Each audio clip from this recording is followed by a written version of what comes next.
Hello everyone, आप सभी का स्वागत है एजुकेशन विद एमकेसी चैनल पर। आज हम लोग पढ़ने जा रहे हैं कौन सा विधि, प्रतिस्थापन विधि, जो कि आपको पता ही होगा क्लास 10th के स्टूडेंट कितना इम्पोर्टेंट होता है प्रतिस्थापन विधि। समीकरण को हल करने में बहुत ही कारगर साबित होता है प्रतिस्थापन विधि। तो आज हम लोग प्रतिस्थापन विधि को अच्छे से समझेंगे और बनाएंगे, और ये पार्ट 2 होगा। अगर आप पहले पार्ट 1 नहीं देखे हो तो पार्ट 2 देखें, पार्ट 1 पहले देख लें। इसमें हम लोग क्या करेंगे, तो वर्ड प्रॉब्लम, जो लिखा रहता है लैंग्वेज, उसको समीकरण में बनाते हैं, उसको हम लोग वर्ड प्रॉब्लम बोलते हैं, यानी शब्दों की समस्या। उसे हम लोग शब्द जो होते हैं उनको उनका हल करेंगे, ठीक है।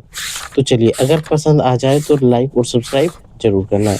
आपके पास किताब हो तो किताब निकाल के रखें और किताब से क्वेश्चन को मिलाते रहना है। तो पहला क्वेश्चन हम लोग तो पहले ही कर चुके हैं। अब हम लोग यहाँ पे किससे शुरू करेंगे, क्वेश्चन नंबर 2 से, ठीक है। क्वेश्चन नंबर 2 देखो, इधर हम लोग 3 टुकड़ा में बांट लेते हैं, एक बार में 3 क्वेश्चन बन जाए, ठीक है। तो क्वेश्चन नंबर 2, क्वेश्चन नंबर हम लोग 1 पे लिखे थे। क्वेश्चन नंबर 2 क्या है, 2x + 3y = 11। और क्या दिया हुआ है कि 2x - 4y = -24, यही दिया है। को हल कीजिए और इसमें m का वह मान ज्ञात कीजिए जिसके लिए क्या दिया, y = mx + 3 है। तो इसमें m का वैल्यू, इसका वैल्यू ज्ञात करना है, ठीक है। ये समीकरण 1 हो गया, ये समीकरण 2 हो गया। अब यहाँ हल लिखते हैं, क्या लिखेंगे, हल से। अब पहले हम लोग प्रतिस्थापन विधि में क्या करते थे, कोई एक समीकरण को उठाते, जैसे यहाँ लिखेंगे समीकरण 1 से। एकदम समझना है, थोड़ा लगेगा कि अब बहुत बड़ा क्लास है, लेकिन जब आप समझोगे, धीरे धीरे समझोगे, एक बार में क्या होता है कि क्लास 10 के जो बच्चे होते हैं, बहुत सारे जगहों पे देखोगे कि 9th भी नहीं पढ़ता है, 8 भी नहीं पढ़ता है, 7 भी नहीं पढ़ता है, तो उन्हें गुणा करने में दिक्कत होता है, समीकरण को हल करने में दिक्कत होता है। तो वो सारी चीजें लेके चल रहे हैं, इसीलिए आपको थोड़ा टाइम लग जाएगा, थोड़ा बड़ा बन जाएगा, शायद 3-4 मिनट भी लग सकता है। देखो समीकरण, देखो समीकरण 1 से, तो समीकरण 1 यहाँ पे आपको दिख रहा है, तो उसको हम लोग लिख लेंगे 2x + 3y = 11। कोई दिक्कत ये समीकरण 1 है। अब यहाँ से हमें x का वैल्यू निकालना है, तो यहाँ लिख सकते हैं 2x = 11 प्लस है, इधर आके माइनस। याद रखना, प्लस को अगर बराबर के इधर करेंगे तो माइनस हो जाते हैं। क्या है, 3y, तो इधर लिख देंगे 3y। अब यहाँ पे सिर्फ हमें x का वैल्यू निकालना है, इसलिए x बराबर क्या होगा, 11 - 3y। यहाँ 2 है, 2 गुना में, ये 2 क्या है, गुना में, इधर आके भाग हो गया, और इसे हम लोग समीकरण 3 मान लेंगे। क्या मान लेंगे, समीकरण 3। अब यहाँ लिखेंगे अगला स्टेप, दूसरा स्टेप, समीकरण 2 में इस x का वैल्यू पुट करेंगे, x का मान रखने पर, ठीक है। समीकरण 2 देखो, ये 2 यहाँ पे है, तो इस चीज को नोट कर लेते हैं, 2x - 4y = -24, ये है। अब देखो यहाँ x है, यहाँ पे x है, तो यहाँ पे x का वैल्यू लिख देते हैं। कितना है, 11 - 3y / 2 - 4y = -24। 2 और 2 कट जाएगा, क्योंकि ये गुना में, यानी 2 गुना 1/2 ऐसे रहता है, तो इसको कटाते हैं कि नहीं, क्लास 7 नहीं पढ़े हो तो देखो, गुना में जब भी रहता है तो ऊपर नीचे कटता है, तो वही हम लोग काम किए, क्या किए, कटा दिए। कटाने के बाद हमारे पास क्या बचा, 11 - 3y - 4y = -24। अब देखो माइनस माइनस, बताओ माइनस माइनस, अब बहुत सारे बच्चों को माइनस माइनस भी पता नहीं होता, तो माइनस माइनस प्लस, प्लस हो गया, काम जोड़ का चिन्ह माइनस का, 4 3 7, तो ये लिखेंगे 7y -24। यहाँ देखो 11 प्लस में, इधर आके क्या होगा, माइनस में, क्या होगा, माइनस में, ठीक है। अब देखो -7y = 4 1 5, 3 2, 1 8 2 3, माइनस माइनस प्लस होता है, लेकिन चिन्ह क्या लगाएंगे, माइनस, तो माइनस से माइनस कट जाएगा, इसलिए y बराबर क्या आएगा, 35/7, क्योंकि y के साथ 7 गुना का संबंध में है, कटा देंगे, तो ये आ गया 5। क्या है, 5, 7 में से 35 कट जाए, y का मान। अब यहाँ y का मान किस में रखेंगे, समीकरण 3 में रखने पर समीकरण 3 देखो ढूंढ के कहाँ, यहाँ है, क्या लिख सकते हैं, x = 11 - 3y / 2 यहाँ पे 11 माइनस 3, y का वैल्यू देखो 5 है तो 5 लिख सकते हैं बटे 2 लिख सकते हैं। 11 का 11, 3 बचे 15 बटे 2। अब यहाँ पे घटाएंगे तो क्या होगा, 11 में 15 घटाएंगे 4 बचेगा, लेकिन माइनस पड़ा है तो यहाँ -4 बटे 2 कटाएंगे तो -2। एक्स का वैल्यू कितना आ गया, -2 आया। अब हमारे पास दिया है कि y बराबर mx प्लस 3, इसी का वैल्यू निकालना है। y बराबर हमारे पास 5 आ गया है, बराबर m x का वैल्यू कितना आया, -2 प्लस 3। अब 3 प्लस है तो इधर आके क्या होगा, माइनस होगा, यानी 5 माइनस 3 बराबर -2m, यही होगा। अब घटाएंगे तो यहाँ पे क्या बचेगा, 2, इधर -2, तो यहाँ से m बराबर क्या होगा, 2 बटे 2, माइनस है माइनस लगा दो, m का वैल्यू क्या आएगा, 1 -1, क्योंकि दुकान से 2 को कटाएंगे तो एक बार में कटेगा, तो यहाँ से m इज इक्वल टू क्या आएगा, -1। ठीक है, -1। एक बार देख लेते हैं कि पूरा फोटो आ रहा है कि नहीं आ रहा है नीचे। हाँ, यहाँ तक तो आ रहा है, क्लियर भी आ रहा है, कोई दिक्कत नहीं है। ठीक है, अब बढ़े क्वेश्चन नंबर 2 पे। ये समझ में आया, क्वेश्चन नंबर 2 समझ में आया या नहीं आया, आप बताओ कमेंट बॉक्स में। जहाँ पे भी दिक्कत हो, जहाँ पे अगर आपको दिक्कत हो, ये कहाँ से आया देखो, हमें इसी चीज़ का तो मान निकालना था यहाँ पे बैठा दिए। अब y का वैल्यू 5 आया, 5 बैठा दिए, m का वैल्यू m बैठा दिए, x का वैल्यू देखो यहाँ -2 आया है, तो यहाँ पे इसका बीच में जो संबंध है गुणा का है, इसीलिए हम लोग इससे गुणा करेंगे, m गुना 2 तो -2m होगा। तो यहाँ 5 में 3 घटाएंगे 2 बचेगा, बताओ। इस 3, ये 3 कहाँ से आया, तो यहाँ समझो ये प्लस वाला 3 इधर लाए तो क्या होगा, -3 प्लस है तो बराबर के दूसरे साइड लगते हैं तो चिन्ह परिवर्तन हो जाता, इसलिए ये क्या आएगा, -1। अब यहाँ पे आ जाते हैं क्वेश्चन नंबर 3 का पहला क्वेश्चन।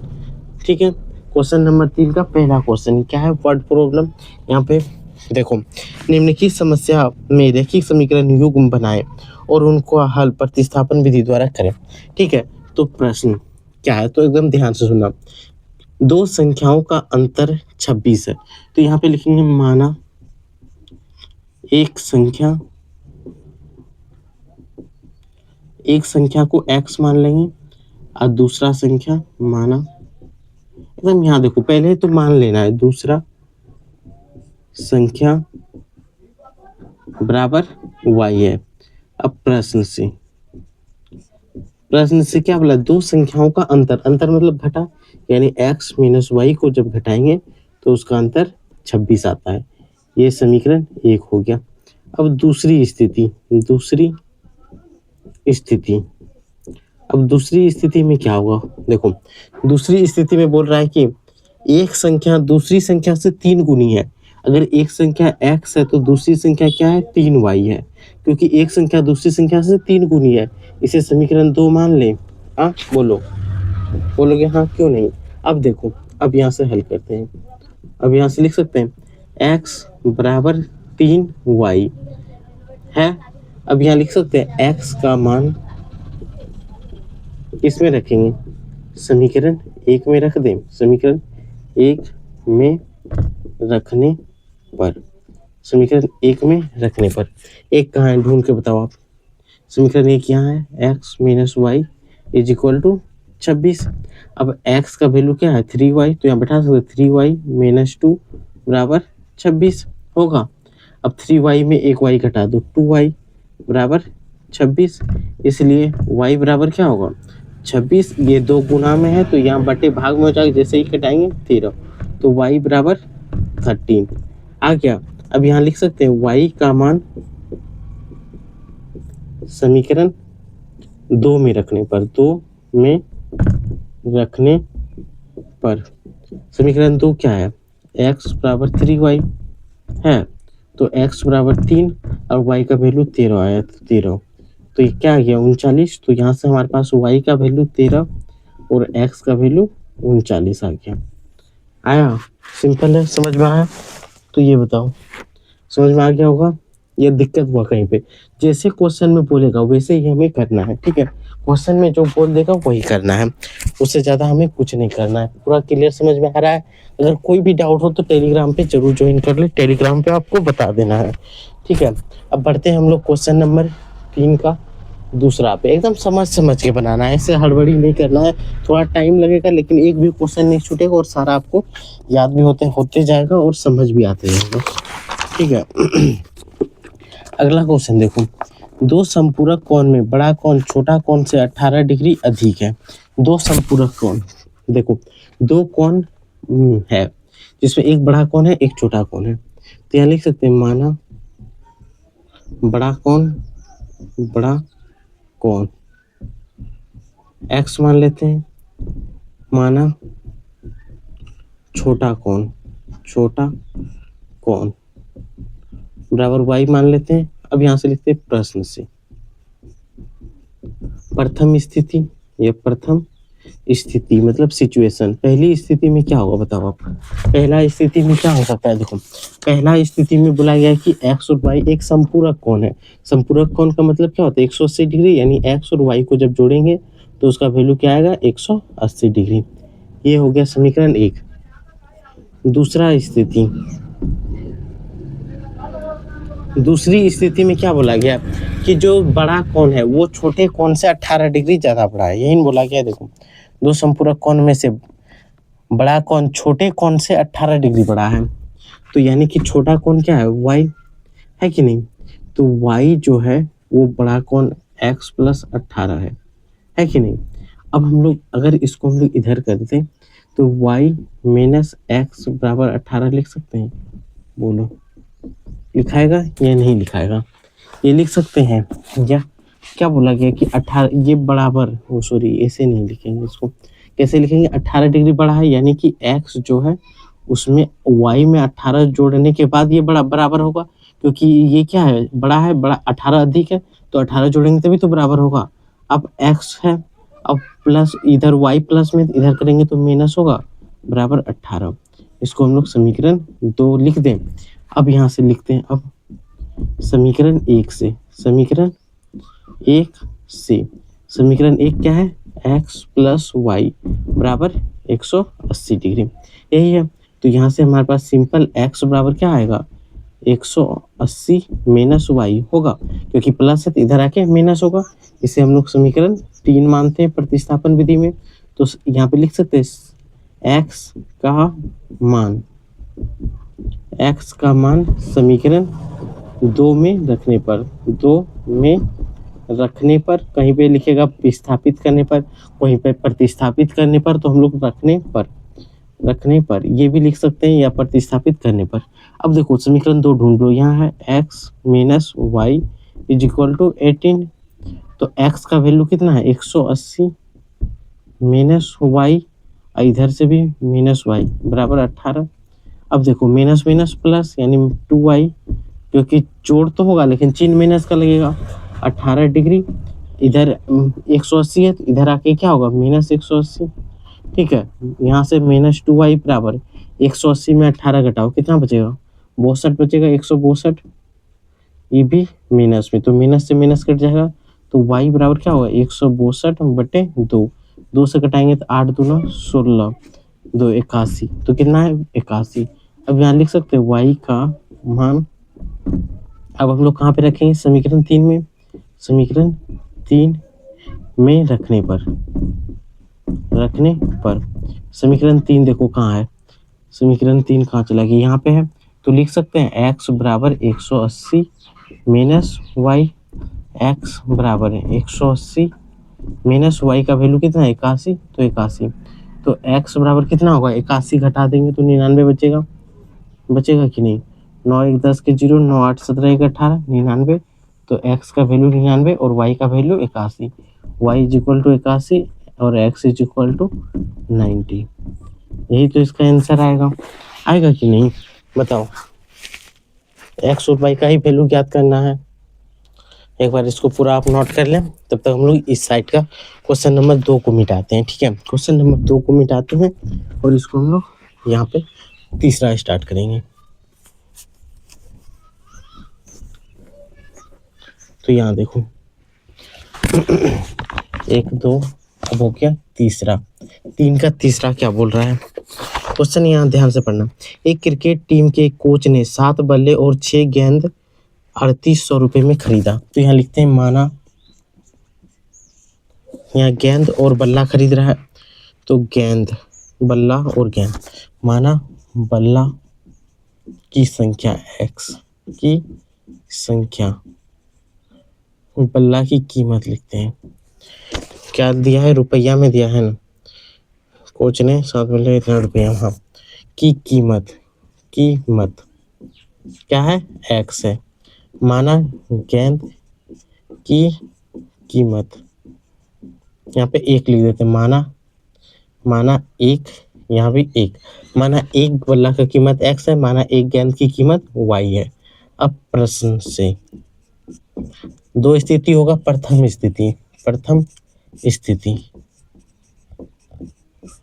प्रथम स्थिति में क्या बोला? देखो, बोला गया कि 7 बल्ला, यानी यहाँ एक्स है तो यहाँ लिख सकते हैं 7x। उसके बाद बोला 6 गेंद, यानी 6y कितना में खरीदा? 3800 रुपये में, यानी 3800। ये समीकरण 1 बना। अब आ जाते हैं समीकरण 2 पे।